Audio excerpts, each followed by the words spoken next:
What's up, everyone? Welcome back to the PFN Scouting Podcast. Ian Cummings here, joined by fellow NFL draft analyst A.J. Schulte.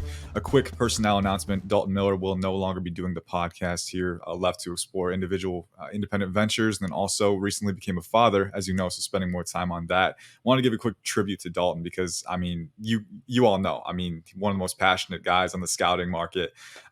Every time that I came in for the podcast, his passion kind of rubbed off on me, and so the parting message that he left on every pod is I love you and we love you too, Dalton. We're going to be keeping tabs throughout the scouting process. But I got AJ with me today. AJ's been doing some great scouting report work for PFN, especially on some of the Senior Bowl risers. So we're going to get into that. Today's episode will be entirely devoted to Senior Bowl recap, who's rising, who's falling, some interesting players and some interesting topics to discuss too. But first off, AJ, how you doing, my man? I'm doing great. Also, shout out to Dalton. I've known Dalton for years. Tremendous, wonderful guy. He's going to be a great father. Wish him all the best, and to continue to read his scouting reports as well, because he's still doing stuff, and he's awesome. Yep. Just continue to support his work. And you can look him up on YouTube too, Dalton Miller. He will be there. But we got the scouting pod today, and we got the Senior Bowl. Man, I mean, we can go through so many different topics here. I think every year it's a really fun event, a really stacked roster, but this year's roster felt stronger than most, I think. And part of that too is integrating the underclassmen as well. Jackson Powers Johnson was there. He absolutely dominated, right? So he made sure you knew he was there. But quick, it was something we were both discussing right before the podcast, right? Every year the offseason comes along and the Senior Bowl, the Shrine Bowl, the NFL Combine, right? These are events that kind of sway your rankings of players, right? But how do you integrate it into your scouting process? Because it's such a fine line between being too elastic, then also maybe not elastic enough, maybe too rigid. So, I mean, what's your thought process there? I'll ask you first, because it's one of those things where every year you kind of feel like you got to think about it a little bit. Yeah, it's definitely a little bit of a tricky process to navigate. You want to see guys, you want to see some guys show it, like for quarterbacks, for example, if they're playing in an offense that's like Bo Nix, for example, this year, like an offense that isn't a lot of like little RPOs and little things like that are just like sideline to sideline.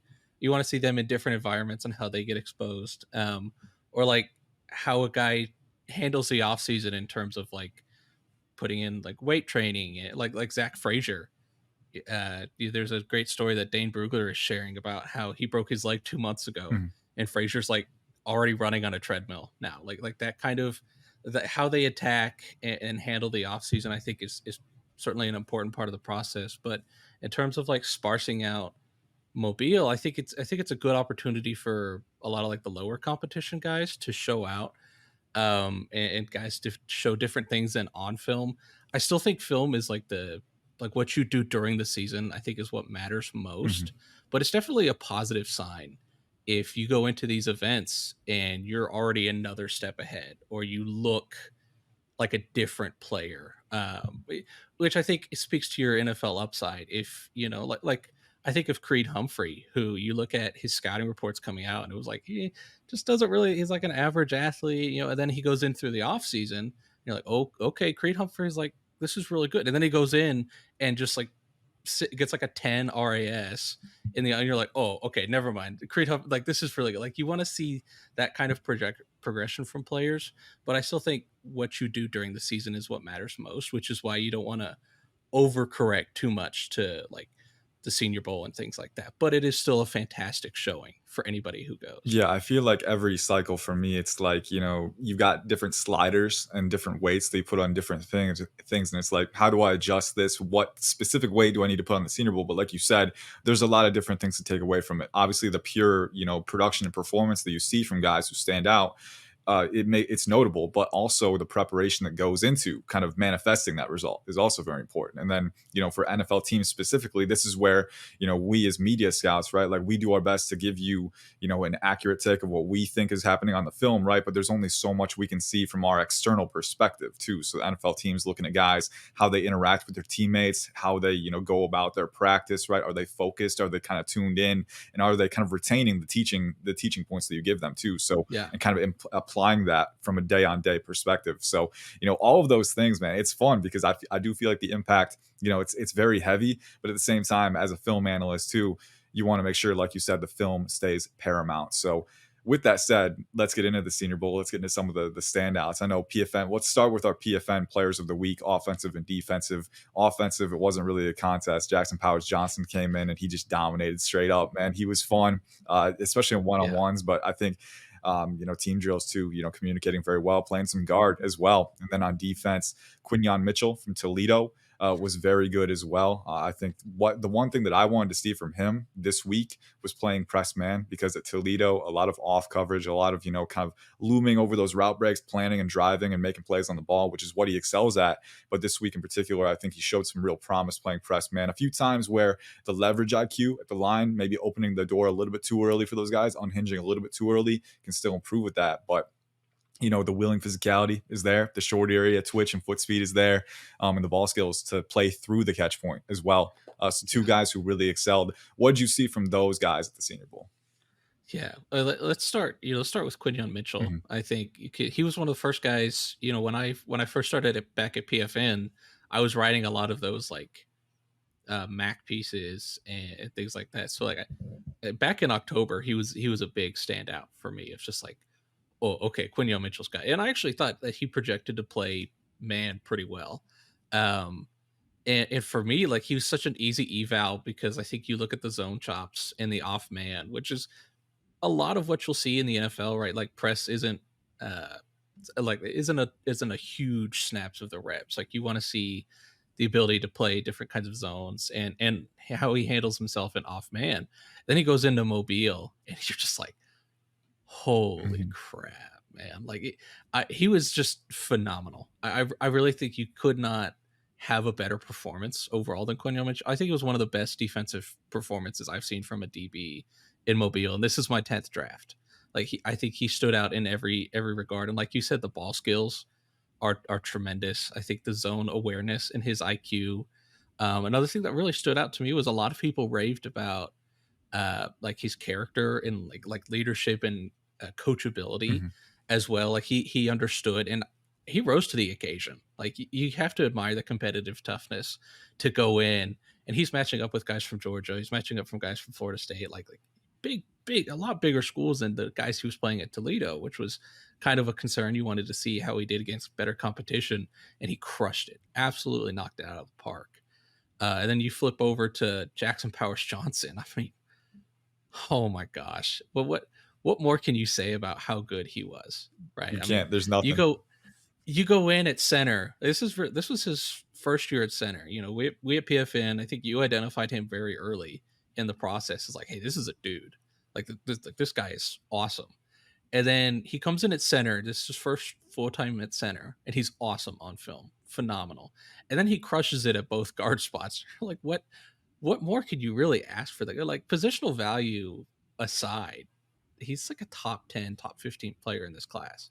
Like if you just look at what he's done, what he can project to in the NFL, he's a stud. I mean, you could put him at center, you could put him at left guard, you could put him at right guard. And like he's handled all of it with aplomb. And he goes in, absolutely crushes the first 2 days, and just is like, yeah, I'm good. Mhm. I don't need to show anymore. And Yep. I think every NFL team went, yeah, okay, all right, buddy, look at you. Mhm. I mean, just an awesome player. Like I dropped one of the highest pro comps I've ever done on him. I thought he could be Travis Frederick, like that, like Oh my right gosh. away I like that. on his rookie contract. I think we could be talking about him as one of the best in the game.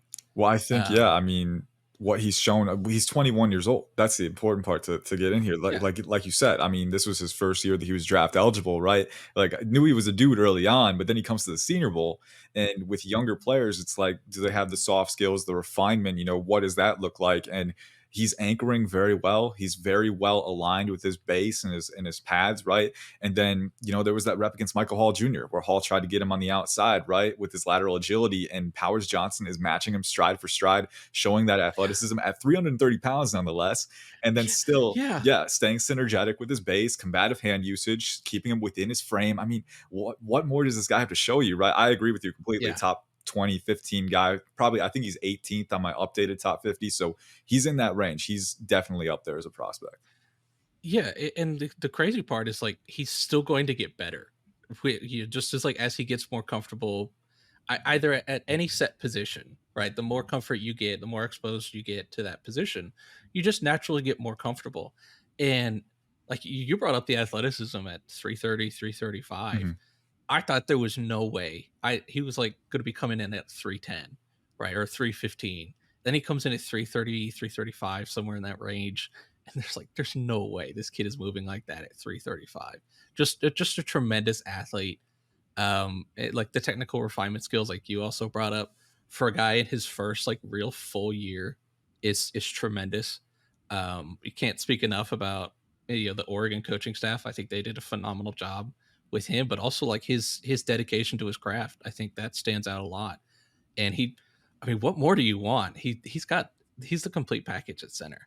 Yeah, it's crazy, man. Like I remember there was a time in this cycle where I was trying to rank those guys at the center spot, right? You've got Zach Frazier, who's also a very good prospect, right?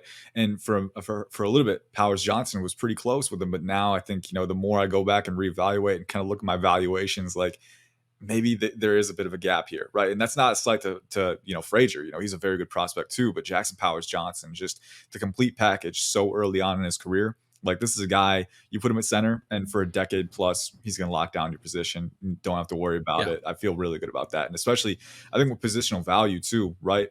Like people say, center guard, you don't want to spend an early pick on him, but the impact of interior pressure, quick interior pressure, is I think underrated at times and how it can disrupt the yeah. quarterback's process. Yeah, I think especially think I think that's a great point. I've personally thought that for like a young quarterback or even just like a rookie, having that quality center, I think is at times can be quite frankly more important than having a left tackle, Mhm, just because of like their ability to handle the protections and call different things out and really shore up the interior, because the interior pressure now I think is greater than it ever has been in the NFL. Like you look at the absolute freaks that are at defensive tackle, and it's some of the best in the game. Like you need somebody who can handle those kind of responsibilities, and elite centers, especially like what we're projecting JPJ to be, they hardly regress, right? Like if they hit and they're at that level forever. mhm. The only time I can think of one recently is like Ryan Kelly, and he was like battling COVID and a couple of other things like that, and he's rebounded in the last couple of years to being back to one of the best centers in the game. And it's like if you can get that for a decade, I think any team would be happy with like a Pro Bowl, All Pro caliber player in the first round, Mhm. regardless of position, Yeah. for a decade at least. Honestly, right? It's something you can just shelve it, don't worry about it, and you get a high level player Yeah. for sure. And I think, the more I think about it, like we might see a team trade up for him because there are a lot of teams that need a center in this class. You look at the Buccaneers with Ryan Jensen retiring, the Lions. Hmm. There's talk that Frank Ragnow might retire. The Steelers Yeah. obviously need one. The Dolphins might need one too. So a lot of teams that kind of Yeah, have a need. Yeah, and even the Eagles, yeah.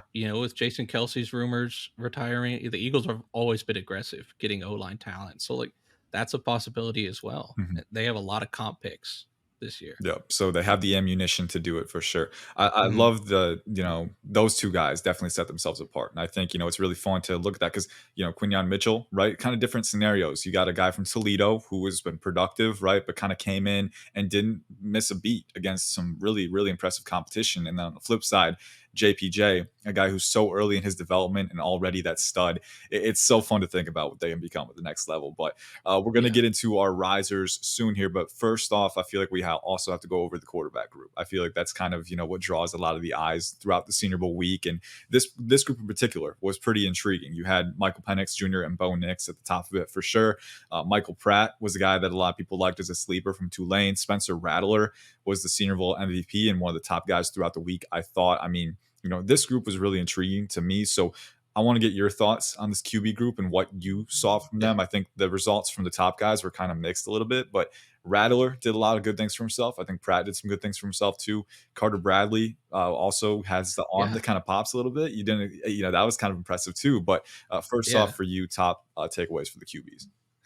Yeah, I think eh, the good news for about this is I don't think anybody in practice had like an abject disaster, Mhm. right? Like I even thought like Joe Milton had some good moments in practice. I mean, that arm obviously pops like on every throw that Joe Milton makes. You're like, Oh crap. The RPMs on that thing Yeah. are tremendous. But like I don't think anybody in practice had a bad outing outside of like the first day. But I think a lot of that like quarterbacks are still kind of getting adjusted into the flow of things. So I don't put too much into the first day. But I actually even like a little bit of what Sam Hartman did as well. But like for the top guys, Nix and Penix, I was kind of hoping for a little bit more, Yeah. especially in the case of Knicks, where I wanted to see more like outside of the Oregon offense. I didn't necessarily see the kind of production that was like would have cemented him as like okay, yeah, I could see like the upward trajectory into being like a first round pick. I don't know if you put that out there. Mhm. Um, Now, granted, I don't, we're not in the interview rooms or anything like that. And like we don't know how he really talked with teams and how teams viewed his character. That'll come out as the draft process goes on. So like we can't speak on that, but just on a pure on film thing, I don't really know if he had a real standout performance in the practice. I thought he made some nice throws in the game environment, but he didn't play a whole lot in that. And the same thing with Penix. Is Penix just it was just kind of like fine overall. You noticed a good zip. I actually liked his placement a little bit on the outside on some of those like out intermediate throws. I Mhm. actually thought he did overall fine, but I don't know if it was like a standout enough performance to be like, oh, okay, yeah, like this is a kind of environment that he needed to put out a good showing on. And I don't know if he didn't hurt himself, which I think is the best thing you can Yeah. do as a prospect in these games. But I don't know if he really stood out.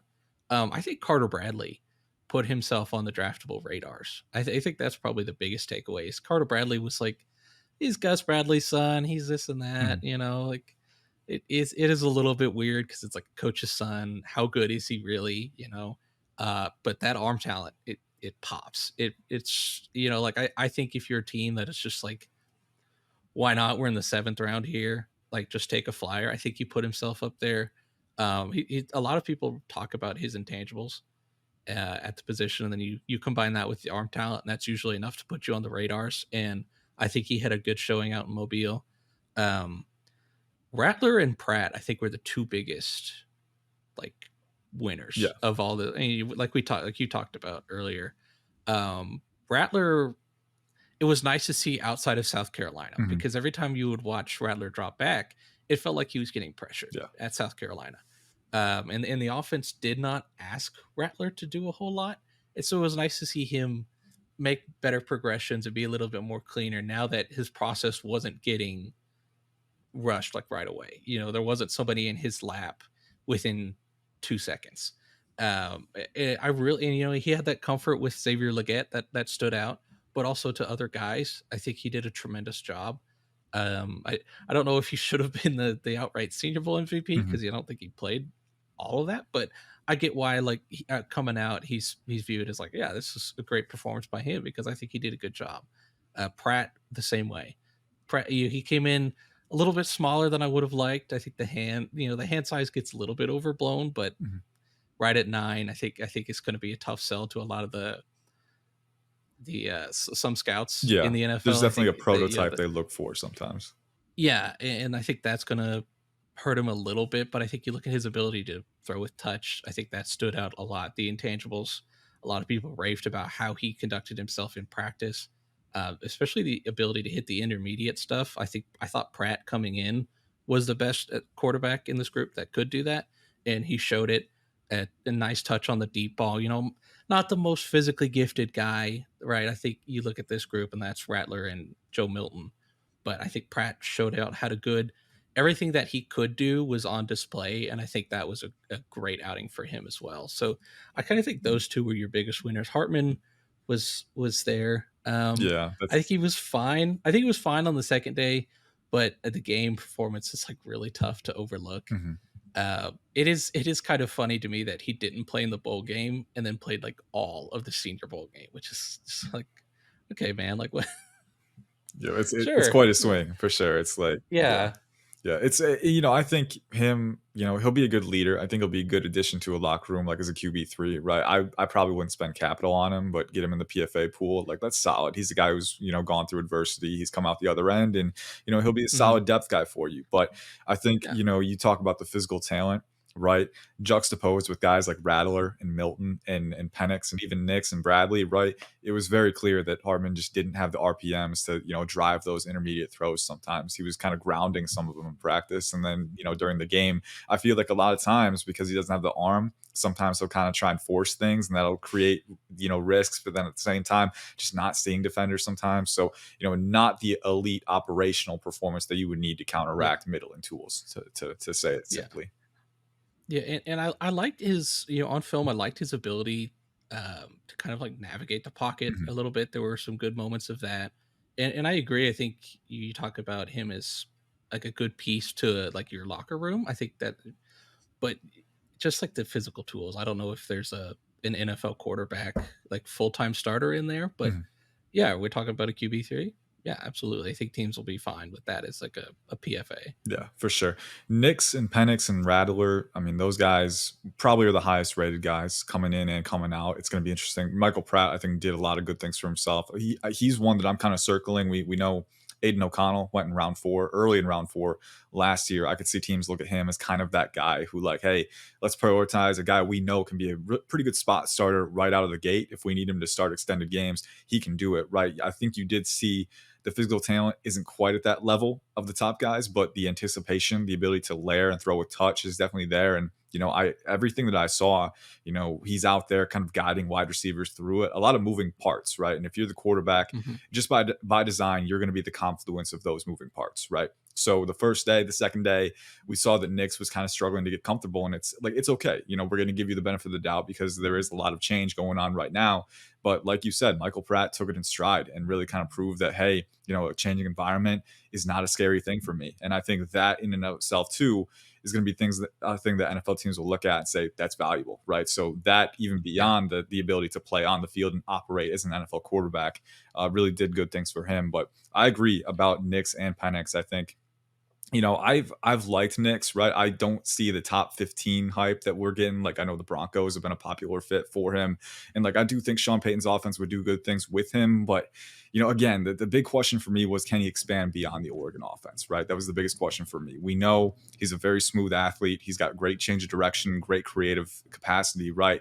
And the arm talent is something that I've been a big fan of for a long time too, right? The all encompassing angle freedom, can release sidearm, kind of expand those throwing windows with that trait, but then also has enough velocity too. So, those things, the ball handling, the creation, the arm talent, things that you like to see coming in, and he can distribute within an offensive framework. But, this week, especially early on, really struggled to gain chemistry and comfort. And that showed up because he's mechanically, he's kind of he free flows sometimes, which, he's got a good corrective mechanical failsafe. So he, even from off platform looks, he can still release it pretty well and maintain accuracy. But there were a few times where he was kind of choking that release and sending it high a little bit or sending it low, some inconsistency, some discomfort there that kind of contributed to that. On the final day, I thought he improved a little bit. I think he ended on a high note, which was good, but you still left wanting more, right? Where are those second level intermediate throws, layering between coverages, right?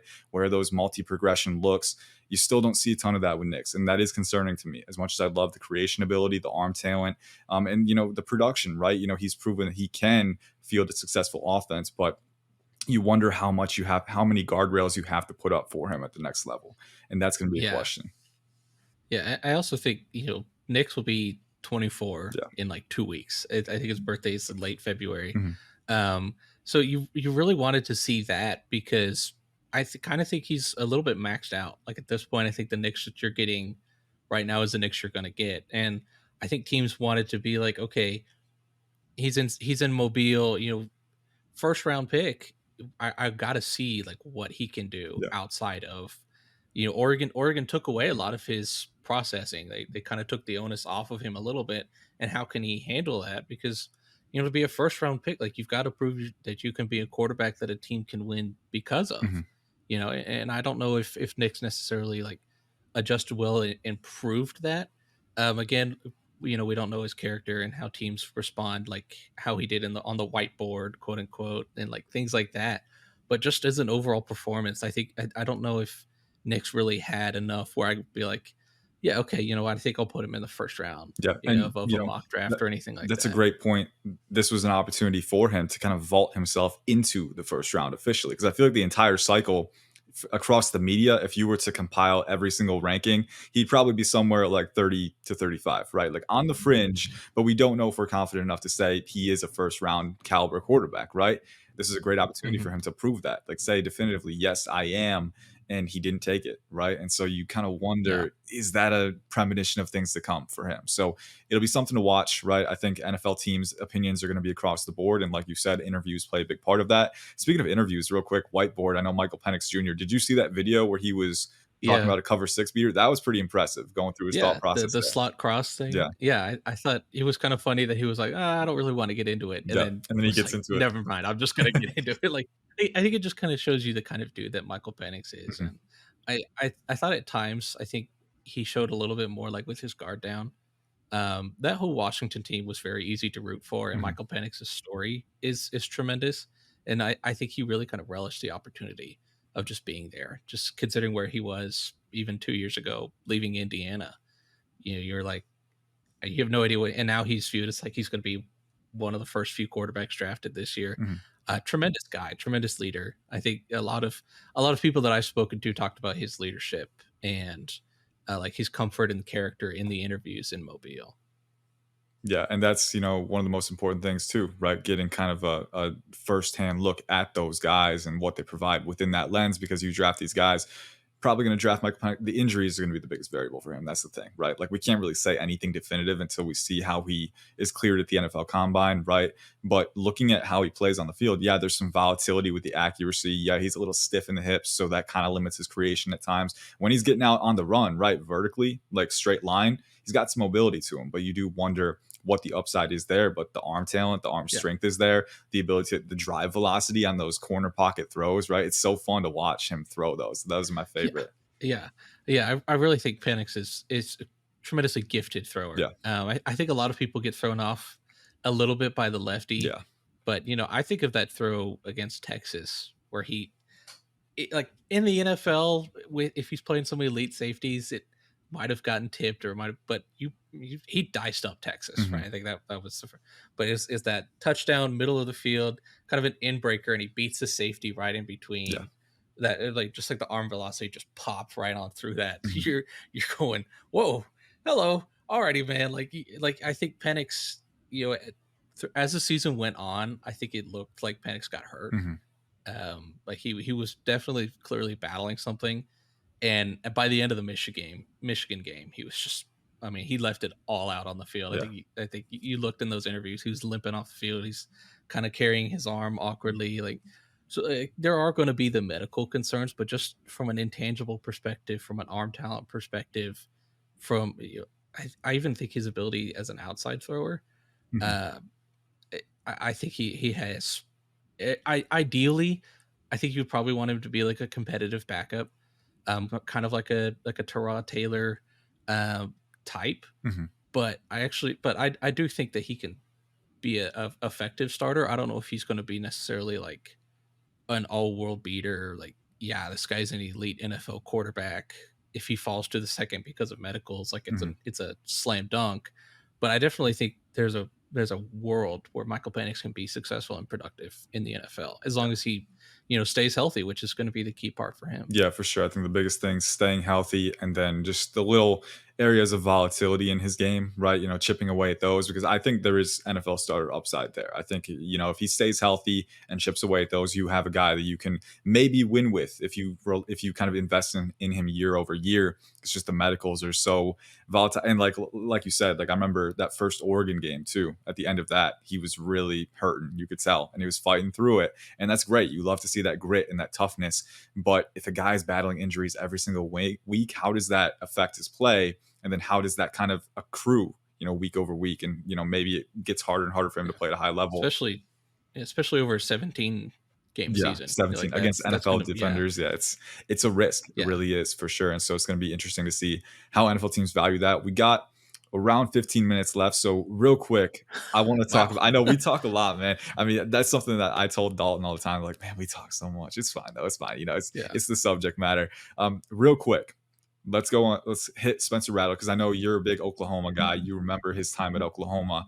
Talk to me about Spencer Rattler. We know he played very well this week. We know that the arm talent is obviously there. He was actually making progressions, working to his check down, making pretty good decisions. Aside there was one interception to a linebacker that probably liked, or I think it was it was to Carlton Johnson on day one that he'd probably like to have back, but still testing the boundaries.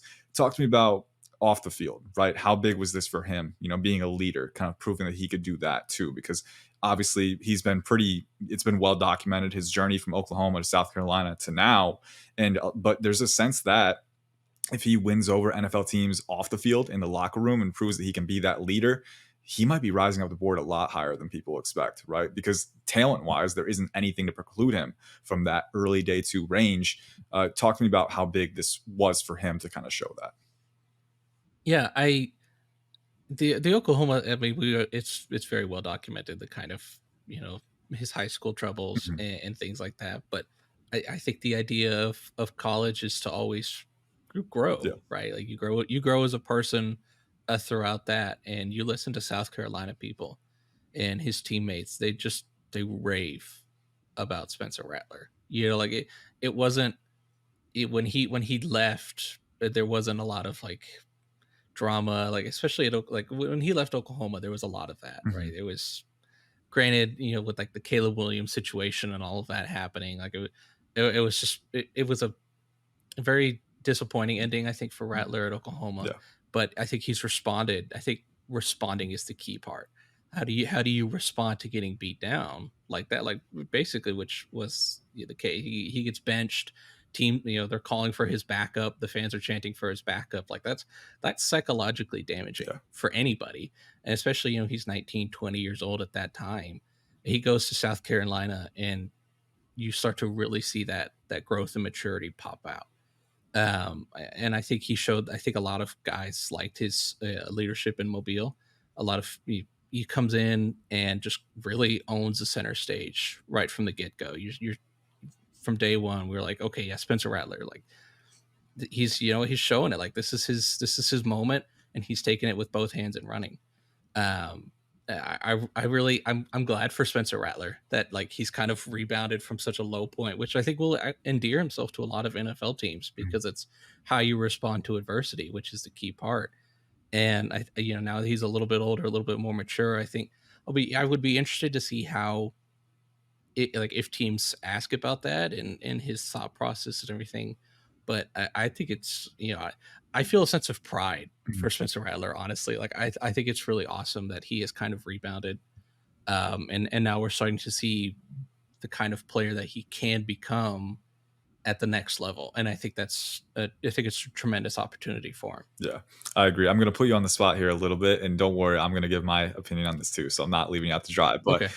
the NFL draft has surprised us before, right? So this QB class, you've got May, you've got Williams, you've got Jaden Daniels, you've got JJ McCarthy, who's probably gonna go early to mid round one. I think he's young, he's talented. I think it happens, but there's some uncertainty after that. We talked about it. Knicks didn't win any real estate.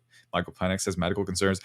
Is there a scenario where Spencer Rattler sneaks into round one?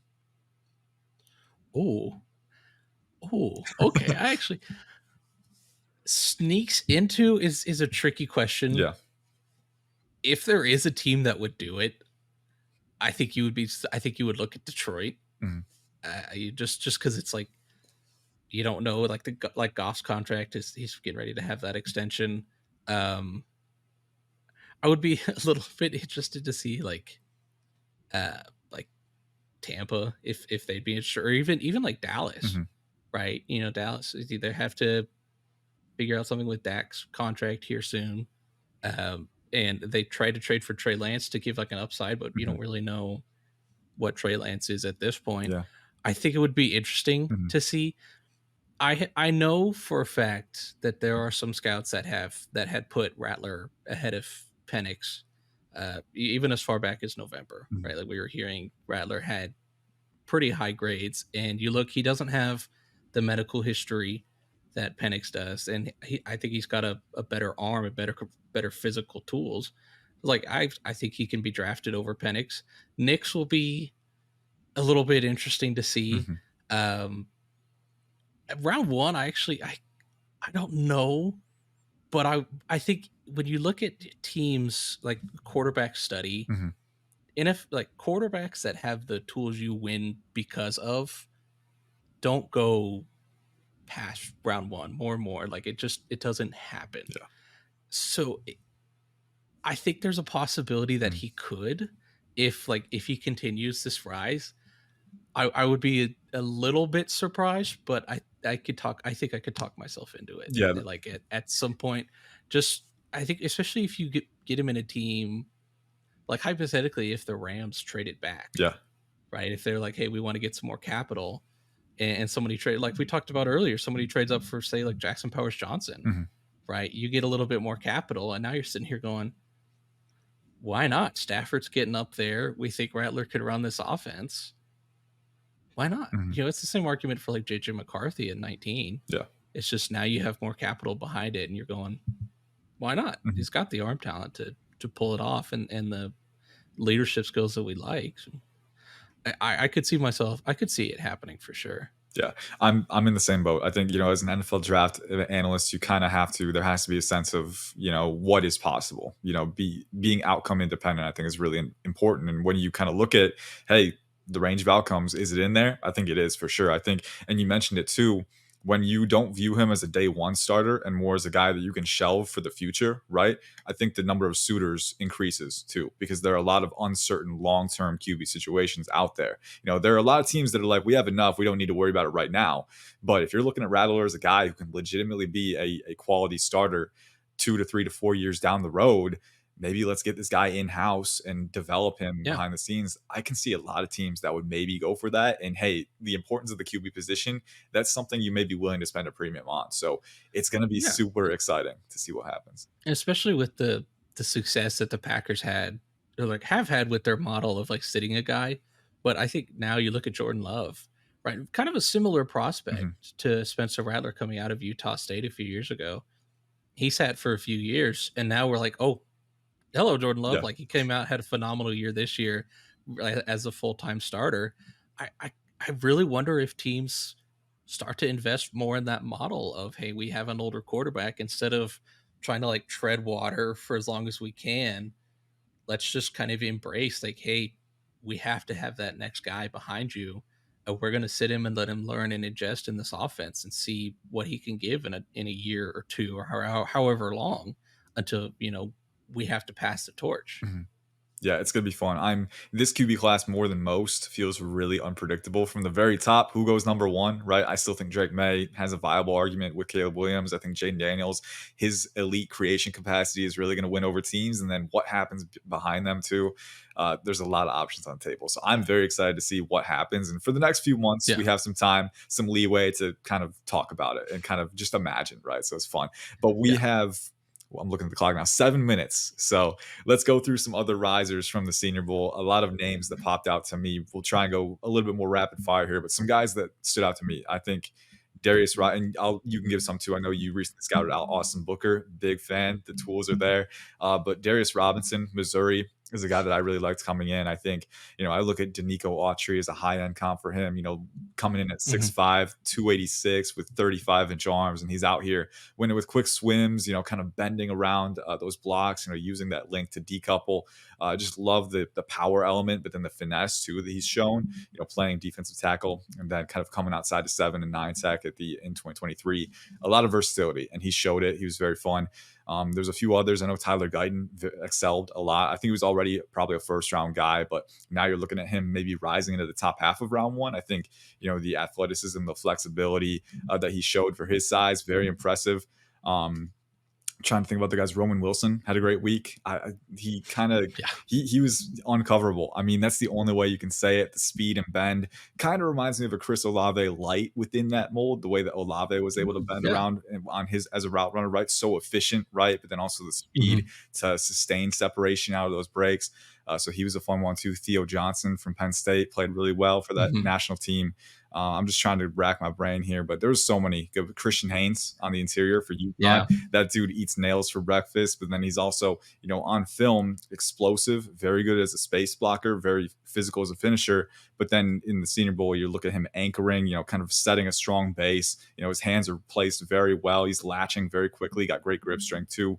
And then, when you lose a rep against him, he lets you know, he'll jaw off at you. So Yeah. those are a few guys that stood out to me. Any comments on those guys? And then who are some names at the top of your mind? Yeah, I love the Darius Robinson shout out. Mhm. Like on my personal big board, I think I've got him like 36th. Like right as like a fringe first round, top of the second. I think actually we could talk about he was one of the best biggest risers Yeah. out of this, because you were talking about him as like a fringe second rounder, and now you're like, oh, okay, now he's like a fringe first rounder because of his ability to do multiple things. I he's kind of like a souped up Dietrich Wise Mhm. for the Patriots. That kind of like inside outside versatility, I think, really stood out to me. I loved Roman Wilson. I thought, well, I had when I wrote it up for PFN, Wilson was my wide receiver 2 for the Senior Bowl. My wide receiver 1 was Lad McConkey, because I mean, I Lad mean, McConkey. It's just fun. he backed It's it just up fun to too. He watch. backed it up too. Those Yeah, those two kind of set themselves apart, I think. yeah. I think they had a great, phenomenal outing at the Senior Bowl. I think when you look, I think Adisa Isaac Yeah. Yes. for Penn State had a good outing as well. Tyler Guyton, I'm actually kind of interested to see how that happens. Like, because you were talking about him as like stacking up at the end of the first. Now I'm kind of wondering, how does he stack up for teams Mhm. against J.C. Latham and Amarius Yeah. Mims, right? Like, you kind of wonder, Mims hasn't played a lot, Mhm. and then Guyton hasn't really either, but it's not quite the same. But these two are obviously incredibly gifted athletes on the field. The projection, like, that just hasn't matched the athleticism yet. Like, they're a bit like overall, like, fundamentals and things like that are still coming along, Mhm. but tremendous O-line pedigrees coming from their respective universities. I'm very interested to see if Guyton has now put himself into that next tier Mhm. of, because they're all right tackles. So how you stack that might be a little bit more on like your scheme, right? If you're a little bit more of a gap, you might lean a little bit more Latham. But I actually think these all three guys can play in any scheme. So very interested to see how that one works out. Yeah. But a couple of other guys, I thought Jalen Simpson, yeah, I'm writing him up now. I thought he played well. Oladapo out Yeah. of Oregon State, I thought had some good moments. Braden Fisk for Florida State, That I dude is think just all was motor, man. All unblockable. motor. It's so Yeah, fun to watch him. yeah, yeah. I think he had a great outing as well. Tavondre Sweat is just, what a mountain of a man. He's absolutely huge, and I think he showed off a little bit more of his pass rush, which Mhm. is what I wanted to see. Obviously, he's not going to bust out the same kind of moveset that like Michael Hall was Yeah. flashing, but you wanted to see Tavondre Sweat be more than just a run plugger, and I Mhm. think he showed that. It's like, what So I you're mean, getting. It's probably power, but can you stop it? Probably not. yeah, That's the right. that's the Like, question. he's just gonna run you Mhm. over. There were a lot of guys I think had a good outing. Well, the one last guy I want to touch on, because we haven't talked about running backs much, is I think Marshawn Lloyd looked good, but I really undersold Ray Davis's ability Yeah. as a Yeah. pass catcher, and I think he showed that kind of next step to his ability, because we know how he is as a runner. I think he showed that he can be more than that as a pass catcher as well. Yeah, real quick, the mid-round RB group, I feel like is going to be filled with potential gems in this class. Ray Davis, you talk about Yeah, Marshawn Lloyd, Dylan Lobby had a great week. I mean, his routes are so impressive. But then he's yeah. 5'10", 210. He's pretty rocked up too. And then a few other Mhm. guys, Kamani Vidal had some nice pass catching reps, I thought, from Troy. Just the entire group, I thought, Ali from yeah, Marshall, Rasheen I Ali. Now thought. he tore his bicep, unfortunately, I think, but Mhm. he will be back, I think, ready for the 2024 season. So yeah, that Yeah, RB group, right? Like we talk about, we don't know who RB1 is. We don't know if there's any worth a top 50 pick, but there's a lot of value in the middle rounds. And that's kind of yeah, where teams are hoping to get it, right? So that's a fun yeah, element. absolutely. Yep. Any other guys? I know we're at 44 minutes. So real quick, any quick rapid fire shout outs that you want before we end Oh, off quick, here? quick, quick. My biggest sleeper, my favorite guy in this group, Yeah. Marcus Rosemy-Jacksain, wide Yes. Yeah. receiver from Georgia, is just such a player. Like, I just want him on my team. Catches everything, great run blocker, special teams experience. Like, ideal wide receiver for, just put him on my team, right? Like I don't know if he gets drafted at this point, but just put him on my team. I love his intangibles and everything he brings to the I offense. think I think he did some good things for himself this week, so it'll be fun. A lot of risers. We don't have time to go through them all here, but you can check the site. AJ wrote up a ton pre-Senior Bowl, and then I wrote up some risers as well. That's all we have for you today on the podcast. Feel free to hit us up on Twitter. I'm at IC_draft. AJ, what's your Twitter handle, real quick? AJ Schulte FB. All right, AJ Schulte FB. So feel free to hit us up. We will be back next week with more NFL draft content. NFL Combine coming up in a little bit less than a month. That is it. Thank you for tuning in. Have a good one.